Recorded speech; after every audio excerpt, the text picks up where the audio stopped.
we've got the recording, started.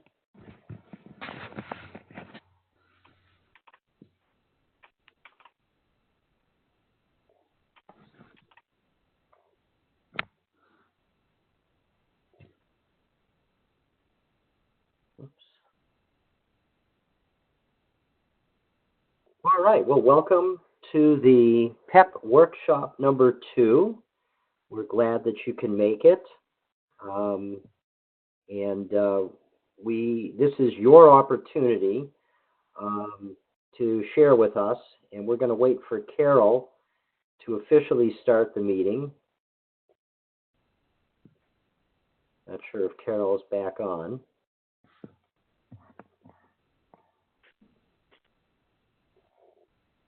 Carol, can you hear?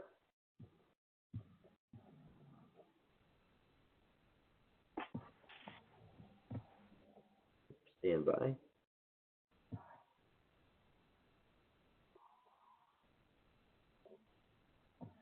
So we're officially starting. Oh.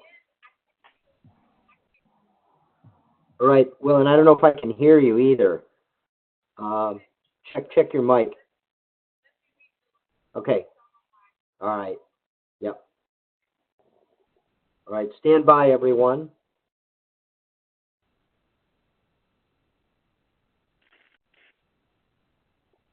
We're just waiting for Carol to come on in.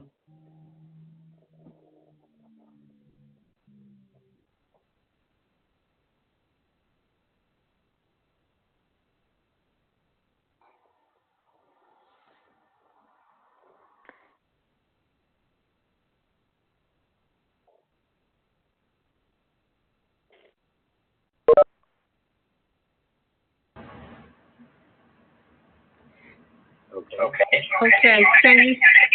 There we go. Can you hear me now? I can. Yep. Okay. What happened is I came in and I guess I had to restart all over again. Oh, that happens. Yeah. So, all right. Well, if you know, we've got several people here this evening. If you I really can't see everybody. I don't know what's going on. I did talk briefly with Deborah. She said she could hear me.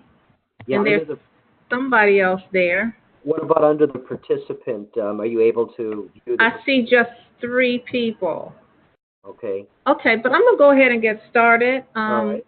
I'd like to say good evening to everyone, and I'm Carol Holland, one of the co-hosts, and Eric, you've already seen him. He's here. He is the main host. I want to first say to everyone that I hope you had a very happy Thanksgiving holiday with all your family and friends. And as you know, this is our 3rd workshop designed for all faculty and students to engage in a collaborative activity which will support us as we develop continued development of subject matter expertise and disseminating best practices through publication and collaboration with others, and using practitioner periodicals which can build career strength and author notoriety. And one of the things we've learned over the last 2 workshops is that oftentimes you can be paid for your publication, which is a nice touch also. Also, today, we have several individuals in the workshop, and each of you will have the opportunity to share your progress. We will be trying to make sure we have time for everyone to present. So, Eric, if you'll do me a favor and help to time each individual. I don't know how many people we have, but it would be great if we could give each person the same amount of time, and if they need more time and we have time at the end, we can do that. That sounds good. About how many minutes will each person have? Well, it looks like, let's see, 1, 2, 3, 4, 5. I would say 7 or 8 minutes apiece. That's good, right? 7 or 8 minutes. Okay. Yeah. And we will give people time to wrap up, but it would be nice if they knew they were down to the last minute. Yeah. Okay. Yeah, and then if Carol, Dr. Jackson, if you can hear me too, if you want me to show your material when you're presenting, just let me know and I can upload it at that point. All right. And when you share your progress, you're going to be sharing information on how you identified the market, the guidelines for publication, and the publication over progress you've made over on the publication. Okay? So who's going to go first? That's always fun. Don't everybody jump up at once. Uh-huh. There you go. You don't be shy. Cynthia? Yep. Cynthia, Do you want to go ahead and go? Okay. It's Deborah. It's the other Deborah, not Deborah Okay. Stanford. Go ahead, Deborah. Yep. Okay. Well, Cynthia and I were partnered together, and we've had a lot of fun with this. Cynthia, are you there? I'm here. Can you hear me? Yes. Hi. Do you want to pull up the materials Yes, very Eric, quickly or a little? Dr. Beam, do you mind sharing? Yeah. You know what? Boy, let's see, because I just have to figure out where I put it. So hold on. Let's see. Stand by. Let's see. Now, while you're searching for our presentation, that doesn't count against us in our time, does it, sharing? No, not at all. Okay, great. Not at all. Okay. I don't think... But maybe get started without it, because for some reason... I think I sent it to you last night. Yeah. So it should be... Eastern time around... Deborah, would you say around 8 o'clock? Around 8 o'clock. Yeah, yes. Let's see here. All right, here, just give me a sec here. Unless somebody else wants to get started while I'm searching for that. Sure, we can pass the baton to the next colleague. Yes. Okay, wait a minute, guys. I have it. I think I can open it, and I don't know if I can put it on. Can I? Oh, you got a copy of it too? It's for Dr. Jackson and Deborah Levine. Oh, yeah. Yep. Okay, so let me see how I can do this. See if I can do this. Do I have to be the host to do it? That may be. So let me. I know how to reclaim the host. I think I can reclaim the host. Okay. Role. Let me see. Oh, I don't have a key though. You don't? Okay, so let's see. Wait, let me just, I can send it to you right quick. Yeah, just send it back to me really quick, and I'll upload it. I don't know what the heck I did with it.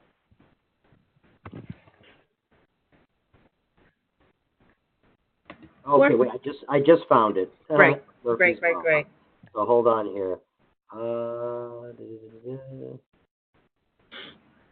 Just bear. We're almost there, guys.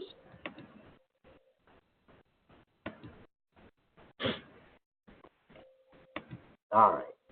So now I have to unshare this.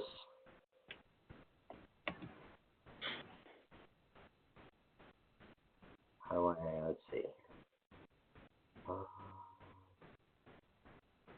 Well, I'm so glad that you had fun doing this. It's really fun to work collaboratively with someone else, because that's when you really get your juices going. I was working with a friend on a proposal for a contract a couple of months ago, and we had the best time. Oops. I don't know why it's doing that.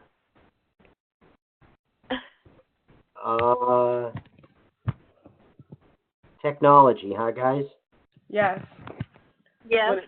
When it's working, it's great, but when it's having difficulties... See, now look at this. I don't know why it's doing that. Well, go ahead and get started, lady. We'll continue to work on that. I guess you could take your computer and put it on the side. Well, Sorry, guys. One component of our presentation, you're able to click on the links, and it directs you straight to the site, so we wanted to show that briefly. However, we can get started. Hi, I'm Cynthia Jackson, and my partner in crime is Dr. Deborah Levin. I'm out of the Washington, D.C. area, and Dr. Levin lives in Chattanooga, Tennessee. We connected about 2 weeks ago when she sent out an all-call requesting a partner in this publication journey, and I was searching for a partner as well. So we connected, and we basically had a informal meet and greet. And the first part of our journey, we decided to talk a little bit about our dissertation. I graduated from the university. I'm an alumni of the University of Phoenix as well. I graduated. I finished in 2007, but I was awarded in 2008. And Dr. Levin, she's a recently graduate of the University of Phoenix for her dissertation. And I just think it was a divine intervention because we had similar interests, passion, and our dissertation, which was technology, computer-assisted instruction, and hers was focused around technology as well, but on a higher level, integrating learning teams in the distant learning environment. And from there, we created sort of sight words, buzzwords, so that we can start researching various publications, articles, and journals, and journal articles. We created this robust list of 42 publications, correct, Deborah, from there? Yes, 42. And then we started developing themes. And although we're geographically not located in the same area, we use technology, as an example, Google Docs, to communicate. And this platform allowed us to work simultaneously and not have to worry about the various iterations, and we were able to save our work.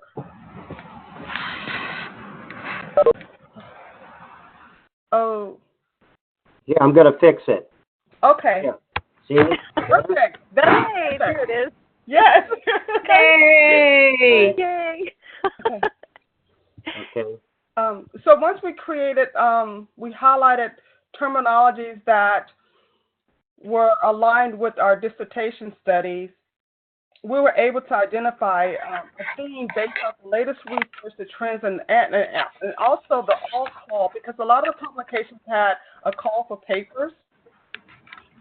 From there, we sorted out about over 50 journals, and yes, here we are. And this is just some of the basic characteristics of various publications that we did find. Okay, next slide. This one? Yes. Okay, Deborah.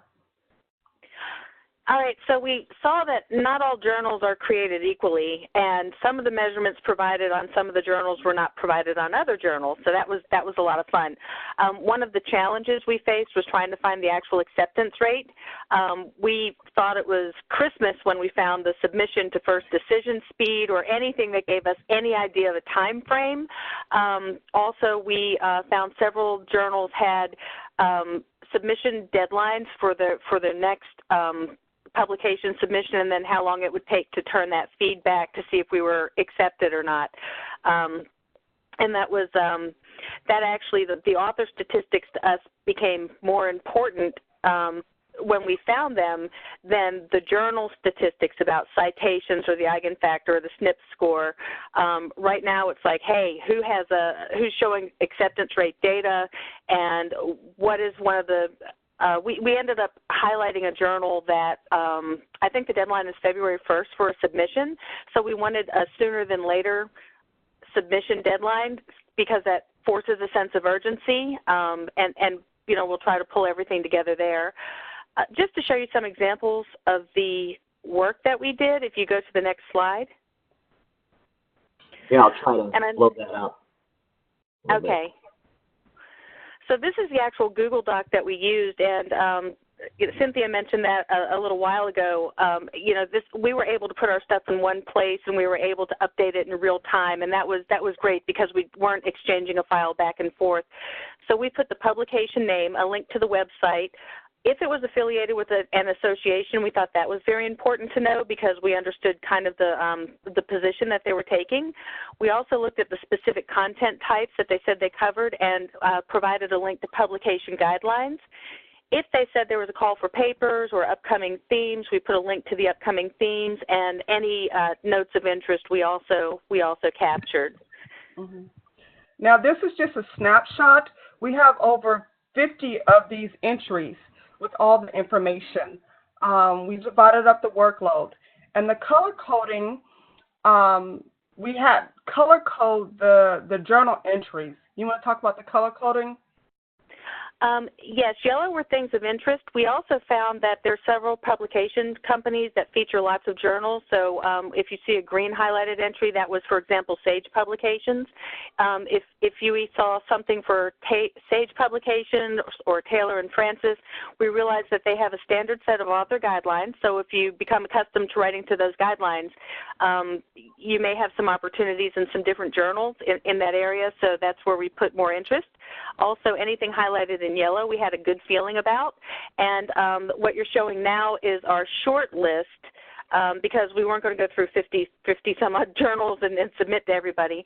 So on this short list, we put down, red was, red was, we're voting at, it was going to take an act of Congress for us to publish in that. Yeah. In that, yes. Yeah, so red is bad. Red is bad. Well, so what made it bad? Was it just their acceptance rate, or they didn't work? Well, we couldn't find the acceptance rates. We really didn't find. They wanted extensive research, and like Deborah stated, we're kind of on an aggressive schedule, especially me. Considering that I've graduated from University of Phoenix over 10 years, one of my goals is to be published by next year sometime. And so this publication here, it takes a longer process to vet they have 3 blind reviews. And then if we get accepted, the protocol for publishing in this journal article was very, very extensive. Wow. Well, if I might just, interject. That's a good word. First of all, I mean, the work that you both did on this in of itself, like you could turn this into an article on markets for people that are interested in these kind of markets, if you know what I mean. Yes. And so, it's just amazing the detail that you both put into this. This is such awesome and useful information. But what I wanted to do is also convey that, if you're trying to take your dissertation and get that published, you should be aware, of course, that Mansura's center offers the dissertation to publication 5-month, workshop series.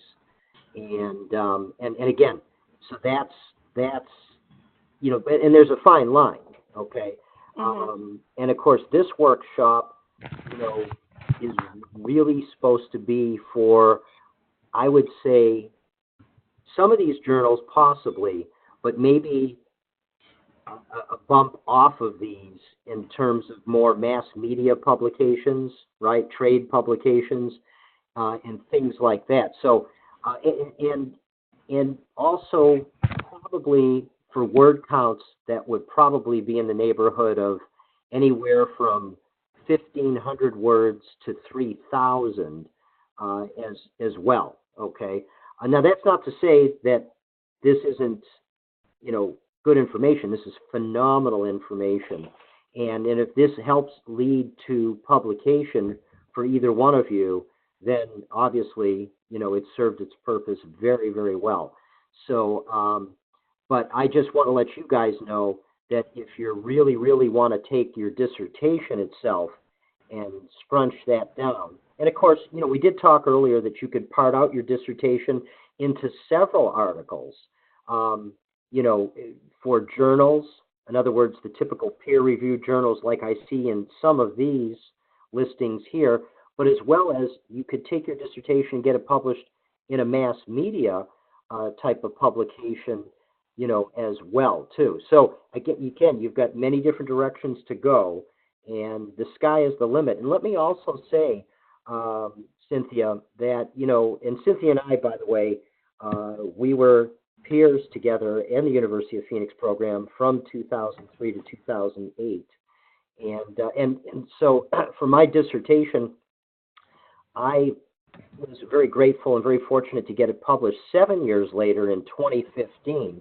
And my dissertation had a certain, it was a content analysis of books that you can buy on Amazon.com that teach people how to be good online instructors. And it was from a period of 1999 to 2007. So I on the point that Cynthia made, she says she's getting, many years out, and she's wondering, and all I can say is that, even if you're many years out, if you market your piece correctly, there can still definitely be a home for it. And so if you look at mine, I had books that I was examining in a content analysis from 1999 to 2007, and I was able to get it published in 2015 simply because I changed the title to The Infancy of Online Education. Okay. You know what I'm saying? Yes. I changed the title so that I was looking at the infancy. So okay. you might have to do something like that. And I didn't mean to steal the show here, but I just wanted to interject all that. No, I was just going to say, so that everyone else gets a chance, we want to try to wind down in another minute. Right. Okay. Can I? Go ahead, guys. Can we show one more more thing? Sure. Yep. Okay, slide 8. Slide 8. It's the second helpful link slide. As we're going through things, we found things that weren't just journal specific, but we also found links to all of the journals that were published at Sage Publishing, all of the journals that were linked to Springer Publishing. And if you scroll down, there is, let's see, there you go. Keep scrolling. Other journals, online database, up. And the journal metrics. If you're looking for the journal metrics, like the citations, the SNP scores, this link for the journal metrics takes you to over 38,000 different publications. It'll show you books, It'll show you journals, and it's free. It's called Scopus, and I literally clicked the download button and had everything in an Excel spreadsheet where I could do a quick search and a lookup formula on that. Wow. So we thought this last slide was just really tremendous as far as giving you some more global places to look. So, Cynthia, we feel good about sharing the PowerPoint out with everybody here, right? Yes. Well, and also, okay. Cynthia and Dr. Levin, let me also state that, I mean, this is such good information, and I know that this might not have been your original intention, but you might want to consider for the Spring Phoenix Scholar, if you guys can put together an article about this information and how it can be used for the freelance writer in terms of just identifying markets, that could be a good article, and you get a publication credit in the Phoenix Scholar, even though it still goes through a peer review process there as well. So I think that's a great idea. If you want to consider that. And then you own it. You both own this together. Absolutely. Right? Yeah. Article number 3. We already have 2 plans. We could publish this PDF inside the Phoenix Scholar too. Oh, that's wonderful. We can talk offline, Dr. Beam? Yes. Oh, for sure. Yeah, we'll talk okay. offline about that. And then, but because you guys have obviously did a lot of homework here, so. Absolutely. Yeah. So, and I have to share with you guys, Dr. Bean is great about getting people to do articles in the Phoenix Scholar. He helped me with that same process. Awesome. Thank you very much for your time, and thank you for allowing us to share. Sorry about the technical difficulties. Okay, let's see who's next. Okay. All right. Who'd like to go next? Who'd like to go next to share with us, guys?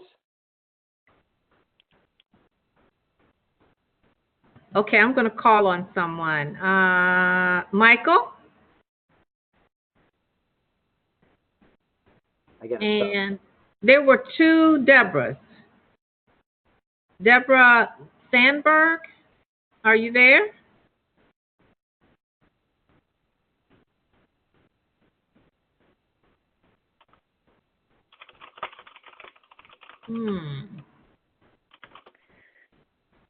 Is Looks Deborah like here?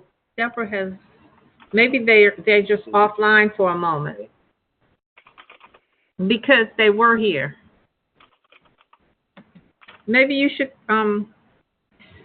say, since you're the host, they may not be able to hear me. They may not. All right. Okay. So if whoever would like to go next, we're taking volunteers. Michael, I know that you're here, or Deborah, if you want to share with us, any progress, or, you can utilize this time to ask us any questions, as far as what you've been working on over the last month and so on. Dr. Beam? Yep. Deborah Sandberg typed in the chat room that she can hear, she's ready. However, her mic isn't working, so she's going to call in. She's going to call in. Okay, great. Wonderful. Thank you. Yeah, I've got the. I didn't even see that. Yeah. Okay. Oh, yeah, she says her mic isn't working. Okay, she's going to call in. That's wonderful. Okay, good. So let's see, as far as the other participants. So let's still talk. I have some questions for Cynthia and the other Deborah. Oh, beautiful. It's Cynthia and Deborah, right? Yes. Okay. Yes, it is. So how are you guys feeling about the process? Because you seem to have just, had a meeting of the minds. And do you have an article already that you're going to work on getting published? Yes, we have two. Wonderful! Yes. So that's fantastic. So what are you doing next? Where do you go from here? You've got a good start. Are you going to start submitting? When do you think you'll be submitting? Deborah, you want to talk about our plan? Our implementation plan? Yeah, so as we came up with the journals, Cynthia started typing out possible themes. So she listed out the themes, and then we decided after a discussion, we were laser focused on what our tasks were. We're going to research X number of journals. We're going to connect on this date. So we set definite time frames, and that was huge for us. So now we have our themes. So we're looking at, theoretical or applied perspectives for distant learning. We plan on doing a literature review, and we went ahead and set a deadline of having each of us would have 20 journal articles researched, and we're going to meet on Monday nights. So we're going to research 20 articles in a week. Oh, wow. Yeah, I already have 10 done. No pressure there, Cynthia. Now you throw me under the bus. But I'll have my 20 by Monday night, I promise. All right. That is fantastic. You guys are really doing it. I am so proud of you. Well, and this is a testimony, if you guys can hear me, that this process is an administrative task. Okay, that must be Deborah Sandberg. You need to, she needs to mute her phone or something because it's, yeah, I see that. Wait a minute. Okay, I'm here now. Okay. So, Deborah, let us finish with Cynthia and the other Deborah number one, and then we'll have you present. Is that okay? That's fine, thank you. Because we do have extra time. So you guys have a deadline of 20 articles, and you're going to be meeting next week on that, correct? Actually, it's going to be 40 articles. We divided 20 and 20. Okay. We want to make sure that we have substantial supporting evidence that's going to substantiate our literature review. Okay, gotcha. Mm-hmm. Wonderful. So, and Eric, you were sharing that they might want to do another activity. What were you sharing that you thought they might do? Yeah, no, I was just saying, this whole process, you really have to view it as an administrative task. It involves a time, working, whether you're working together or working solo, you've got to make the commitment, as they've done, with investigating the markets. And then in particular, I always stress, not just investigating the guidelines, but opening up the publication, looking at the published articles, seeing, reading them, for the flavor, for the tone, things like that, especially when you get into more trade and more freelance. The journals, have that third-person authoritative voice, and it is more of a scholarly tone. But the trade publications have probably a little faster pace, and it's not quite as clinical. So, things just to observe. All right. Thank you so much. Ms. Sandberg, Dr. Sandberg, Yes. we would like to hear from you. Okay. Somehow I'm getting a crazy echo. Well, it sounds like somebody might have their phone on and the computer on at the same time. I turned mine off. Okay. I think it went Okay, away. it's gone. It's gone. Okay. All right. So I have been working on 3 different articles with 2 different people, and I'm going to talk about the first one because it's with Dr. Lindquist, who his computer also is not working as far as his microphone and speaking. But we're working on you're there. Oh, you're on the phone. Okay. So we're working on the publication. We would like to submit soon to the Leadership Studies Journal, the Journal of Leadership Studies, our research that we presented in Brussels. Dr. Bean will probably remember that, our leadership research. And so that article is just about finished, and we've looked at the qualifications to submit, and I've actually submitted to this journal before. So for academic publication, that one is in progress. And I don't know, Dr. Bean, if you have any suggestions. Yeah, well, a couple of things. Now, my section, which is Leadership Perspectives, also is peer-reviewed, but my section has different guidelines than the traditional, Leadership Studies Journal guidelines. For example, yeah, you can hear me? I can.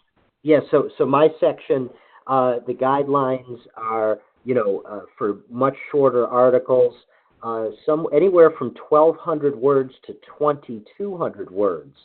So, but it doesn't. But I just want to let you know that it's just as rigorous. It goes out for peer review all over the world. It's just as rigorous as any other section, except that, the pieces that I present are more on immediacy or tied to contemporary issues. So if you can take your study that was done in Brussels, and if you could, shrink it and make it more succinct. So, you've got that option. Now, you still have the traditional option where you could get a more full-length version of it. We tried to get that published as well. But you may find that, you might enjoy the process of writing a much more succinct piece that has more of a mass media type voice, but still highlighting your research and getting it published in that section. So it's just something to consider. Now, would that 2,200 words or 1,200, is that include an abstract, or would be? No. And there's some flexibility there, but generally what you could probably go up to 2,500 words, not including the abstract, not including the references. Okay. But it's just, and we've had several pieces published now, in that section, and, they're much more, snappy, they're much more tied to immediacy, and they have more of a mass media voice, but that's not to say that the instrument isn't rigorous and that your research isn't rigorous. It certainly has to be rigorous. Just that the people who will be peer reviewing it, they understand that our section's a little bit different because we want pieces that are more clear and concise. So, you've got either option. You could send it to my section. When it comes in, I I send it out for peer review. So the peer reviewers really literally, they've got most of the say over the piece. So, but it's just something to consider. Okay. Either way. That sounds great. Yeah. So that we'll take a look at that. It sounds like something we might want to really get done. So we're in the process of finishing that article, so we should be soon. Okay. That sounds good. The other thing I wanted to speak to that I think relates really well to our workshop is that I'm working as a partner with one of my students that graduated. Her name is now Dr. Sextina. And we are working on a healthcare article and a physician's point of view. So we looked at journals. Actually, I did the search for our journals to publish in I used the library, University of Phoenix Library, and I used Sage Publishing. And I read a lot of what they published that was closely related to what we were looking for. And just for an example, what we're getting ready to submit to is the Journal of General Internal Medicine. And what we found was our topic very well fit in their section 10, which is health policies. I found out that we needed the 1,500 words and a 300-word abstract, and that the journal encourages submissions of health policy articles, and ours is on accountable care organizations from a physician's point of view. So it fits in really well. They've already done an ACO article once from primary care physicians, so this would be a follow-up to that in a more modern or more current article, so I figured they would probably like that. So, and just what you've described, that sounds like much more like the trade publications, that the PEP Workshop was originally designed for. So, and it sounds like you really did your research to put that needle in the haystack there.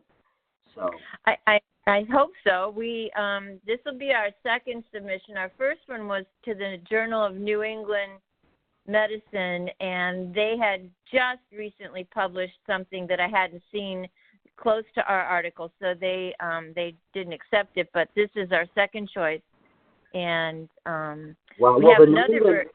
The New England Journal of Medicine. I mean that is as high up there, as you can get. Now that's the reverse. Now we're going back to the heavy duty journals, but it sounds like you're saying they have a section in there for more best practices. Is that what you're saying? They have a section in there for healthcare policy, which is what we're writing about, which is where I thought we fit, but that one didn't work. And I've been reading that magazine. I thought for sure that was going to be something that they would like, but you don't get accepted every time, and no. And Deborah, you mentioned that they did a similar piece, or something. Somebody beat you to the punch. They said they had. I saw that they had, and of course I've read that they have done many pieces on the ACOs, the Accountable Care Organizations, and I thought we came at it from a unique perspective with the physicians.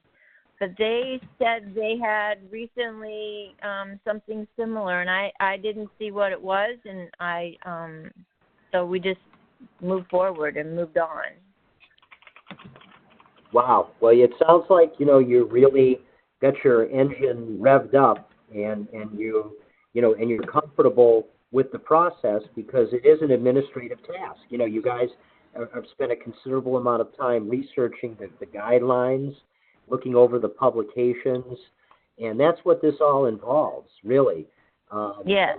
I like to tell people you probably, when all is said and done, you would spend just as much time investigating a market as putting together the article. Yeah, I would agree. Right. So wonderful information. And to keep the momentum going, like the other two that presented, we, my research partners, my student and I, we talk every other Thursday. We have a set time every other Thursday, And it's taken a long time for us to get this far. It's just commitment and keep at it. Well, and that's why a co-author, and I don't even like the word co, because I've done several books with authors, but I know that having a partner in this task can help out immensely as far as motivation, staying on task. Two heads are better than one. Now there are other people that you want to go solo on some occasions. That's fine, but doing a byline with another individual, or two individuals, can really make the process go a lot more smoother. So just something to consider. And when I say co-authors, it's only because, no matter what, if you put their person's name second or your name first, the publication world works that the other person is the co-author to the right, or below is the co-author. But the general agreements that I have whenever I do I still call it co-authorships, is that I tell the other authors, you're the author. We're equal authors. So however you want to spring it. But when all is said and done, you have to determine between each other, whose name comes first and second, based on the idea, the concept, things like that. So just something else to think about, as you're working on this. Good stuff. And working with someone can also help when you lose momentum and the other person can charge you back up. Well, that's it, because it can be a lonely process. It can be an isolated process, and you're going to get rejections. Rejections are part of the process, but the nice thing is, hopefully, when you get rejected, they're going to tell you why, and so and I use those rejections every time to listen to the reviewers. And by the way, it's tough to get feedback more from the trade publications. Usually the peer review for the journals, you will get some good information. The trades, sometimes they'll just simply say, I'm sorry, we're not accepting the piece at this time, and they won't provide you any more information. But it's just gold. It's just gold when you get good information back that you can work right back into the piece. So, good stuff. Is there anything? Thank you. Closing?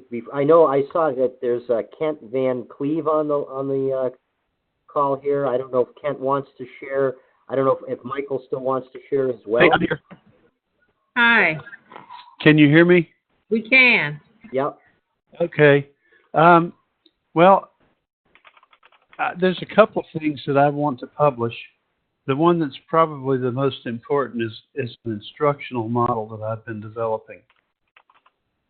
That's based on assessing the students' mental models as they go about their learning and doing their work, and finding out where those models aren't working for them and helping them to correct their learning and performing paradigms.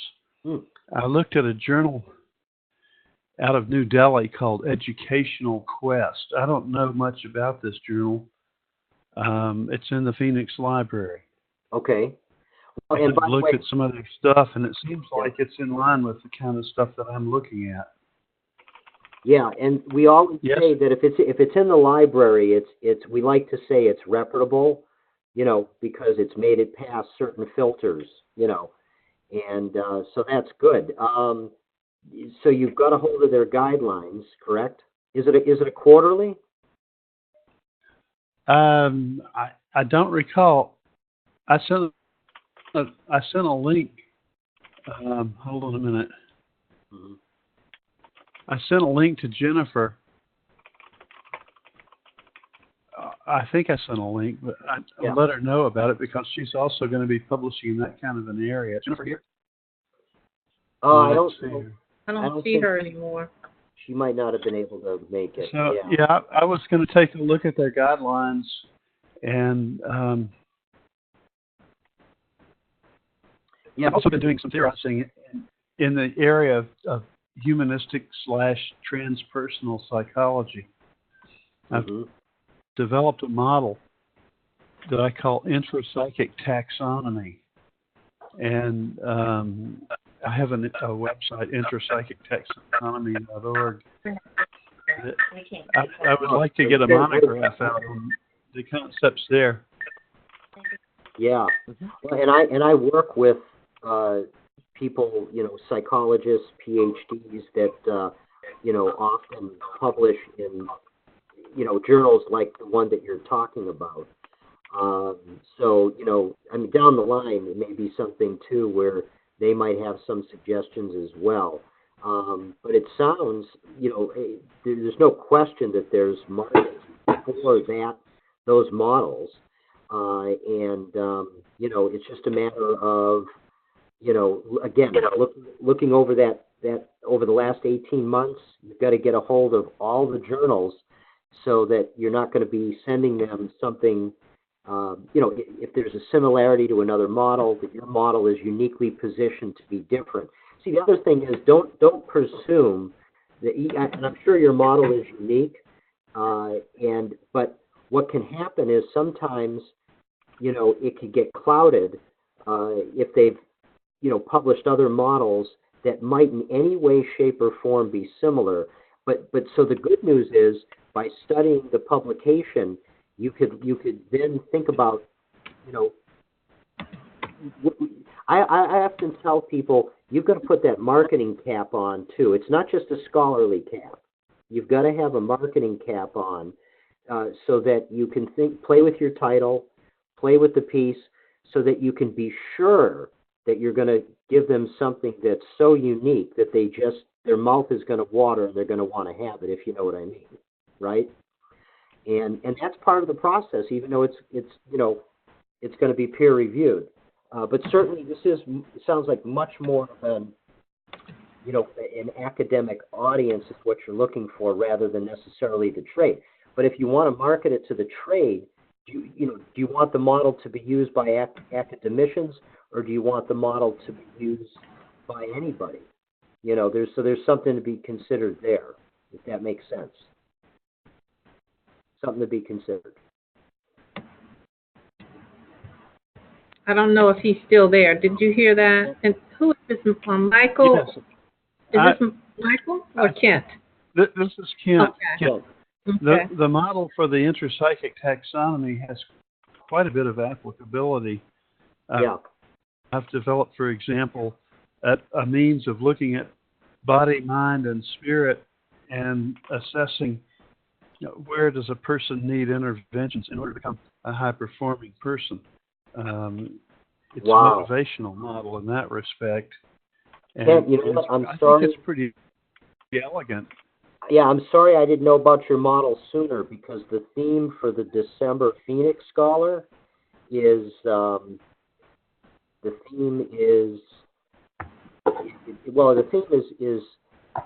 meditation, and what it can do for you at work and so forth, which sounds like you could have been a good fit for that at one point.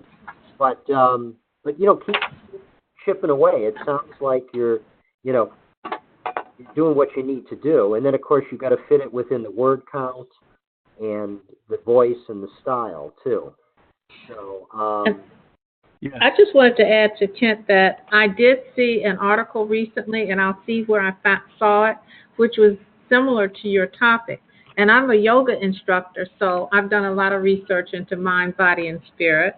And so, but in terms of brain-based instruction, which I'm also an educator, a K-12 educator, so I've done a lot of research in that area. So your topic is very interesting to me, and I think that you have a wonderful idea. And I know that there are a lot of educational journals that would be interested in your topic, too.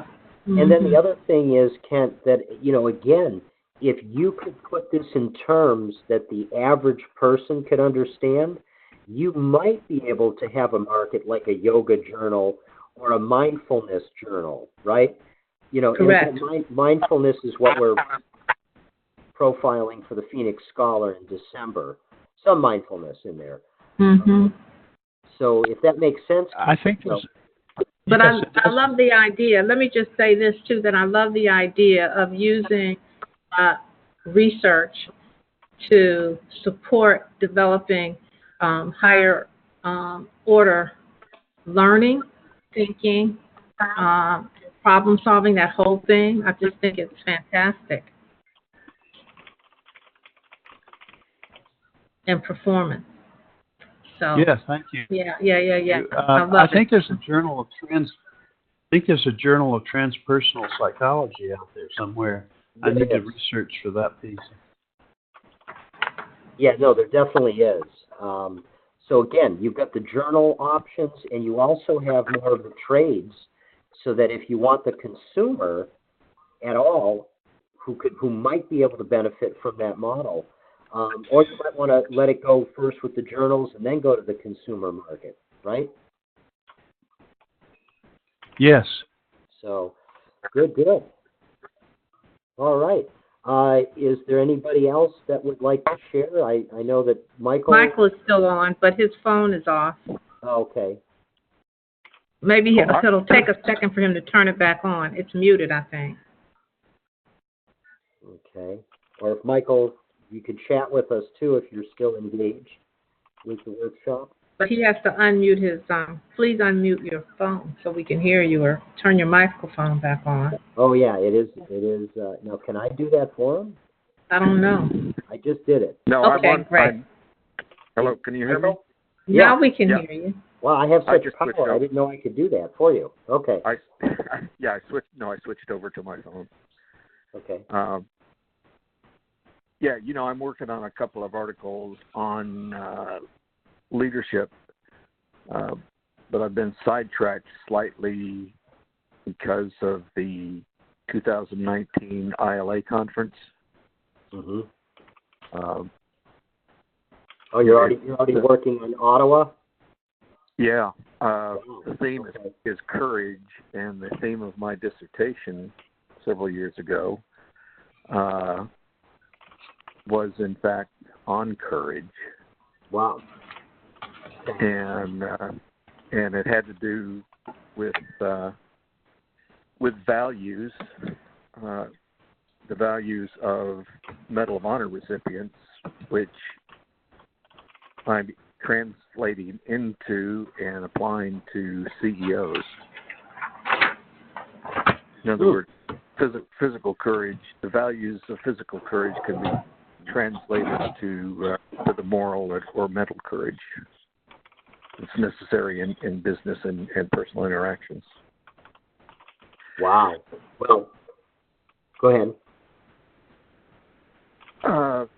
The challenge that I'm facing, and we can talk offline if you want, but I'll just let you know that when I talked to the folks at ILA, they suggested that I find like presentations and identify them collectively so that they could show up, as a group, rather than waiting for ILA to put a group of presenters together.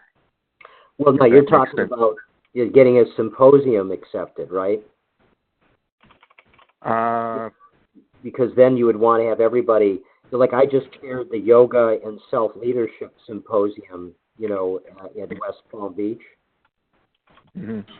And, so I had 5 other individuals, 2 of which were, certified yoga instructors as well as PhDs.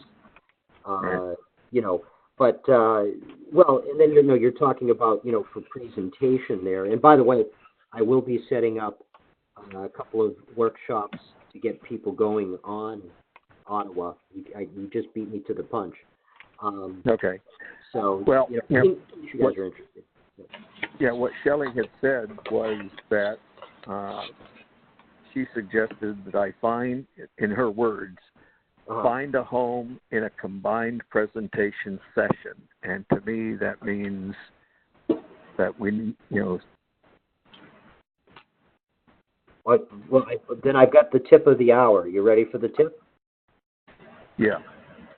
So you can go out to the ILA site and you can post in the public community, and you could say that you're putting together a symposium on for a presentation, on courage and leadership, and and see if you can attract some people that way. With that, Oh, that's a good idea. you know what I mean? Yeah. No, I know exactly what you mean. Yeah. Okay. And maybe in the title of it, just with asterisks, just put courage, and you could even play off of it. You could say, "Do you have the courage to come forward to be part of our symposium?"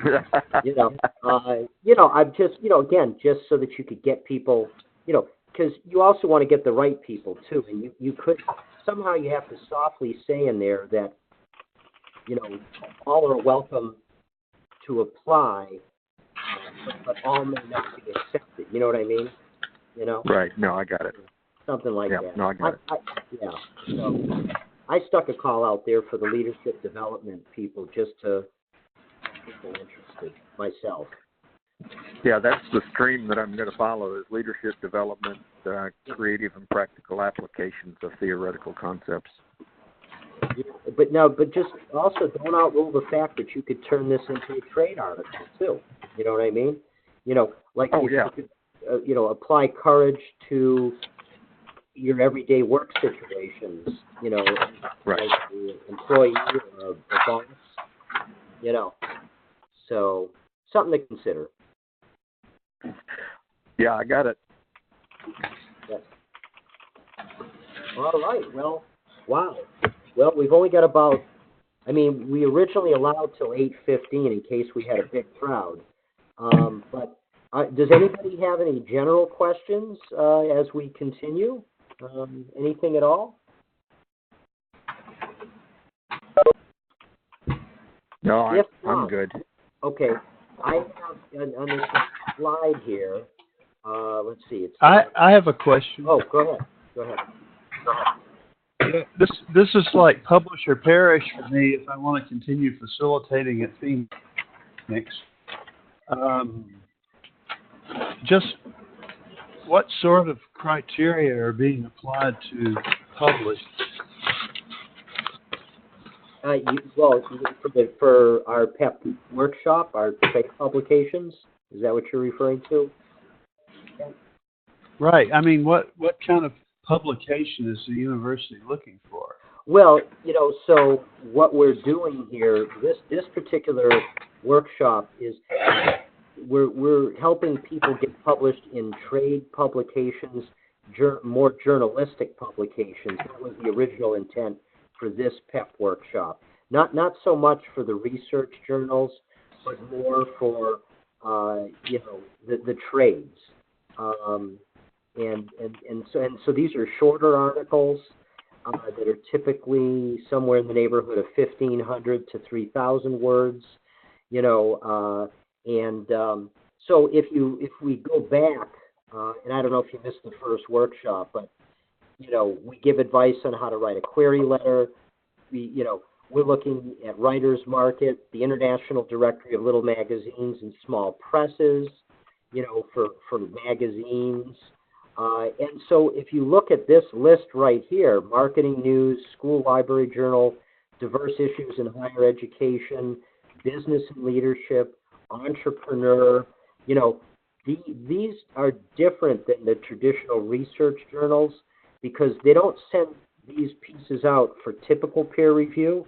They review them right there in the editorial department, based on if they have a need for that particular article and, understanding their audience and their target. And so that's what the purpose of this PEP workshop is. Now, Mansura, who's the head of another research center, she has a dissertation to publication, 5-month intense workshop that any University of Phoenix stakeholder can sign up to. I'm sure she'll have one that'll start next January or February again. And that's if you want to take your dissertation and get that published. So, but this PEP workshop is more for the journalistic titles, and things like that. We encourage all University of Phoenix stakeholders to get published in these publications because these can open up so many doors to your credibility, so many doors to jobs, new jobs, stability, becoming an expert in the field beyond the typical research journals. So if that helps, that's what the purpose of this is for. And I think one of the questions people are asking, though, Eric, is that will this count toward academic review? Oh. And, yeah, so that they will continue to be able to teach as a dissertation chair.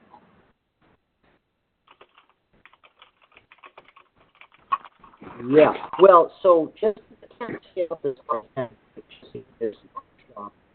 will count for sure. But I do know that you certainly should put it on when you're filling out the work that you've done last year. You could say that you're working on a number of articles in process, and they use a community model for scoring.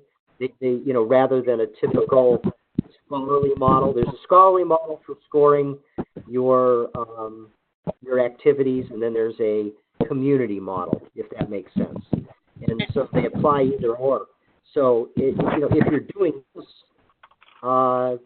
it certainly shows that you're active. But when all is said and done, be presented at a conference. Correct. Over the last year. Correct. Even if it's a local conference in your local city, that can keep you going as well, if that helps. That does help. Yeah. And as a dissertation chair, I have found that I have been doing research and presenting it at local conferences, and it does count toward my academic review. Yeah. And let me also say, Carol and everybody on the we lost Michael. Oh, we lost Michael. Yeah. Well, if you see the slide right now, it says 4 steps to help avoid publishing pitfalls. That's a blog that's out there on the research centers that I wrote a couple of years ago, and I would, at this stage, I would also advise everybody to read that blog because there are some tips here. For example, if you're not familiar with how to format your manuscript to make sure that if you have to do a blind review, this will give you tips on how to formulate your document to make sure it's blind, as well as other tips to avoid during the publication process. So that's on this next steps slide you're talking about? That one, 4 more steps to avoid publishing pitfalls? Yeah. Okay. So I linked it in the PowerPoint, but I can't bring it up right here, right now. But, at this stage, Carol, if you don't mind me just, closing, and you're welcome to close. Oh, no, I wanted you to close this time. Thank you.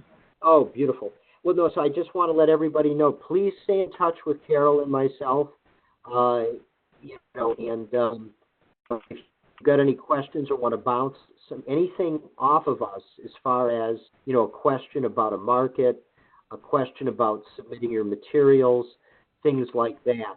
While you really might not be available to copy edit, or, go through your manuscript with a fine-tooth comb, we certainly want to let you know that we're available, to help motivate you to continue on your search, as you take the time to look at the markets and you take the time to fit your manuscript to meet those markets.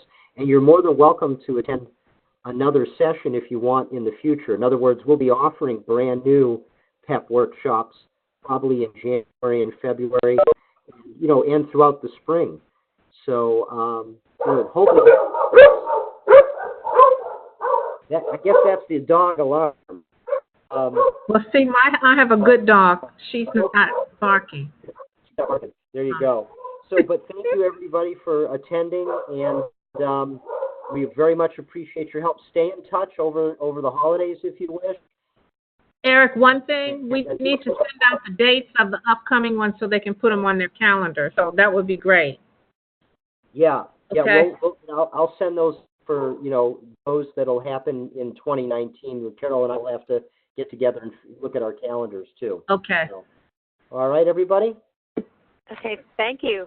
Thank you, guys. Thank you. All right, bye. Bye-bye. Bye. Thank you much. You're welcome.